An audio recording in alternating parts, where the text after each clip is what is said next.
Dando continuidade aí ao estudo do final dos tempos, profecias bíblicas a respeito do fim, nós vamos estar meditando sobre o livro de Daniel. Então, amados,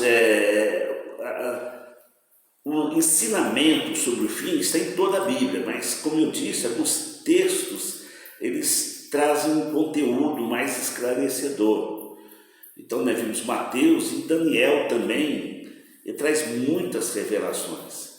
Então, para entender o livro de Daniel, né, queridos, ele foi escrito no tempo onde estava surgindo o grande império da Babilônia. Então, Nabucodonosor, seu rei, ele destruiu Jerusalém e levou os habitantes cativos, os primeiros mais nobres, os sábios, né, as pessoas de maior conhecimento, e leva para a corte, para que eles pudessem ajudar no crescimento ali da Babilônia, né? Ali eles ensinou a ciência da Babilônia, a religião da Babilônia, né? Depois ele vai trazendo todos, deixa só os simples lá, as pessoas mais humildes, né? Então o contexto é isso, a formação do grande império babilônico, na mesma terra aonde foi levantada a Torre de Babel.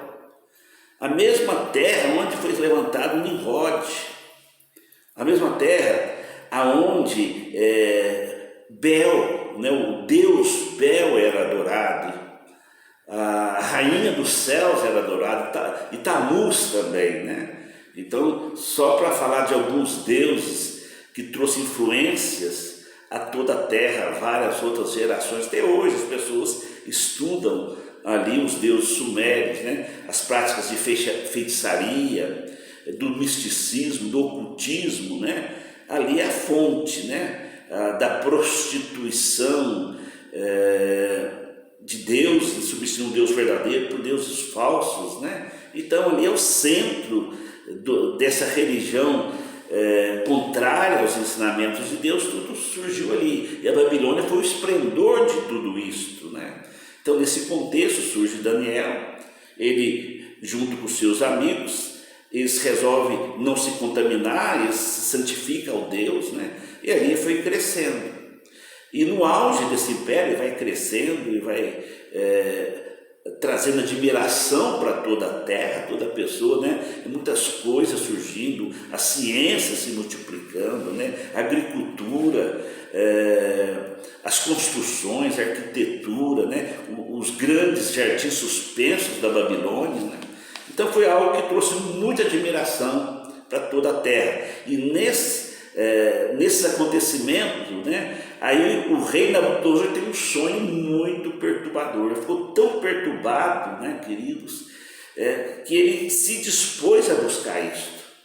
E ele investia muito aí nos magos, nos religiosos, né, nos feiticeiros, né, e todo mundo que tinha uma religião ele investia. Inclusive Daniel e os 3 jovens hebreus também eram sustentados para buscar esse conhecimento, né?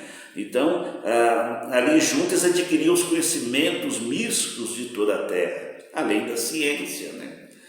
E com esse sonho perturbador, ele chama esses magos, esses cientistas, né? Esses sábios para dar interpretação. E eles questionam, falam, qual foi o seu sonho? Ele falou, não vou falar, senão depois, né? Vocês podem dar qualquer interpretação, não quero ter certeza.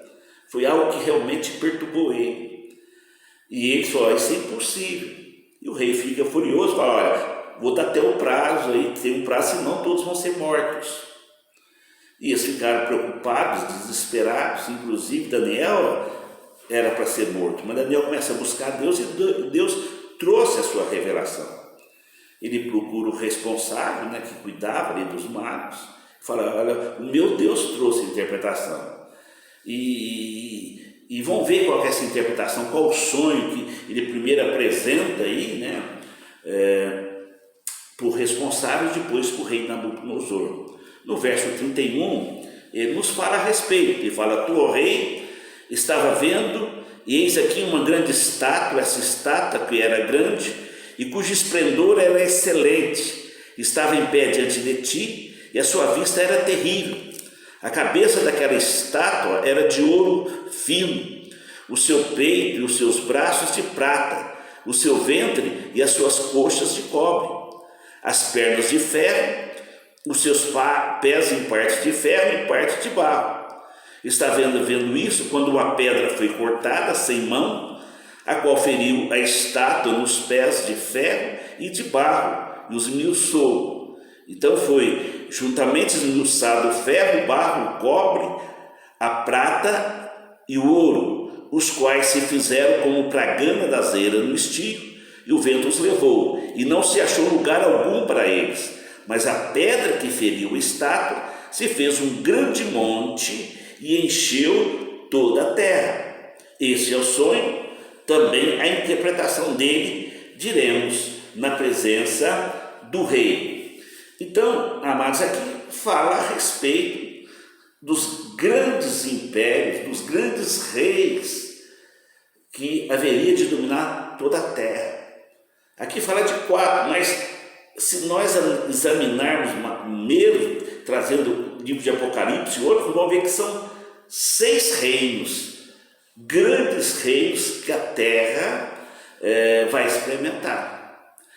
Até aquela época era só o da Babilônia, mas ali apontava para os mais 3 e depois mais 2, que nós vamos ver essa interpretação, que depois vão sendo explicitadas, explicadas nos detalhes através de outros textos da palavra de Deus. Então, o primeiro rei, que representava a Babilônia, era uma estátua de ouro, que mostrava o esplendor, uma estátua cuja característica era o esplendor, era esplendorosa, era a beleza que trazia admiração a toda a terra. Assim foi o Império da Babilônia. Os jardins suspensos da Babilônia é uma das 7 maravilhas de todo o mundo, a arquitetura, a questão das águas, amados, do saneamento. Então, são coisas que as pessoas admiram até hoje. Então, o material era de ouro, era algo muito nobre o Império da Babilônia. O segundo reino tinha peito e braços de prata, que depois nós vamos ver nos outros textos que fala a respeito do Império Medo-Persa, que venceu o Império Babilônico. Antes eram subjugados, se uniram, e conseguiram vencer o Império Babilônico, porque ele se enfraqueceu. E nós podemos ver que esses 2 impérios foram muito usados, tinham um objetivo. No livro de Daniel, em toda a Bíblia, Deus fala que esses impérios foram permissão de Deus e foram até instrumentos na mão de Deus. Mas Deus sempre teve o controle sobre toda a terra, mesmo com esses grandes reis.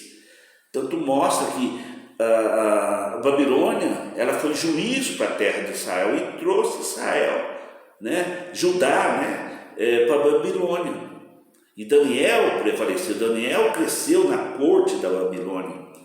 E o Império Medo-Persa, também Daniel cresceu nele, mas depois eles foram usados para trazer o povo de Deus, depois de 70 anos, de volta a Judá, de volta a Jerusalém. Então, isso mostra o domínio do Senhor. É isso que o livro de Daniel começa a nos ensinar a respeito do fim. O fim ele estará quando Deus vai assumir o controle, o governo de todo o universo. Então, o peito e braços, o Medo-Persa, agora vem o terceiro. Era ventre, abdômen, o abdômen e coxas era de cobre ou bronze, em algumas versões, que era o Império Grego-Macedônio, que venceu o Império Persa, Você já deve ter ouvido falar aí dos 300 espartanos, que começa essa vitória sobre o grande Império Persa, queridos? Então, ali mostra como que a Babilônia podia cair, porque ela se enfraqueceu. Eles não souberam usufruir do poder, Mostra a fragilidade do ser humano que não sabe lidar com o poder. A mesma coisa do Império Medo-Persa. E o grego, né, macedônio, ele expandiu rapidamente, mas também ele falhou com a morte, né, de Alexandre o Grande. Né? Aí vem do Quarto Império, que é o Império Romano, que as pernas eram de ferro muito fortes, né, amados? Conquistador, que estendeu seus domínios sobre toda a terra. Então esses são os 4 impérios, grandes impérios que dominaram a terra. Mas aqui já fala então, o quinto aqui é os pés que tinha ferro e barro. Ele tinha um pouco da característica do romano, então fala que é uma restauração desse império romano, mas ele não tinha tão firmeza. O ferro que é muito firme e o barro que não é tão firme. Isso aí aponta, depois nós vamos para o império do anticristo, que Daniel já começa a falar sobre ele. Essa visão já começa a apontar que a terra vai experimentar o império do anticristo. Então, a mando de Satanás, né, o anticristo vai estabelecer o seu reino aqui nessa terra.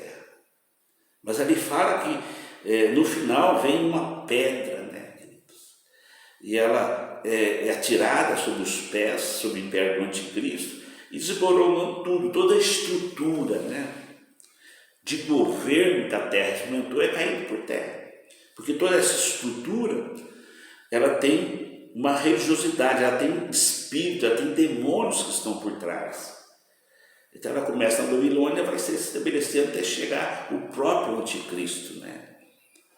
Então nós vemos aí, e vão ver em Apocalipse, né? O poder político sempre ele está junto com o poder religioso. Então essa pedra, você vê, ela tira, ela derruba, né? Toda a força espiritual e humana desses impérios coloca por terra. E essa pedra começa a crescer. Ela se torna um monte e depois enche toda a terra. Fala, que império é esse? Que reino é esse? É o reino de Deus, que vai ser governado por Jesus Cristo. Então ele fala da vitória de Cristo sobre o anticristo, sobre Satanás e seus anjos. Então é o Deus que, como diz aqui, né, amados, ele muda os tempos. Parece que é difícil a gente entender isso, mas aqui essa profecia hoje nós já vemos que ela se cumpriu. Aquilo que acharam que era difícil, Deus mudou. Ele muda os tempos, as horas. Ele remove reis, ele removeu reis. Né, no tempo aqui, mas Nabucodonosor teve até outra oportunidade. Ele tirou Nabucodonosor e permitiu que ele voltasse depois. Então ele remove e estabelece reis. Ele dá sabedoria aos sábios, ciência aos inteligentes. Ele revela o profundo e o escondido. Ele conhece tudo aquilo que está escondido, tudo aquilo que está nas trevas, e ele traz a luz. E a luz é a revelação.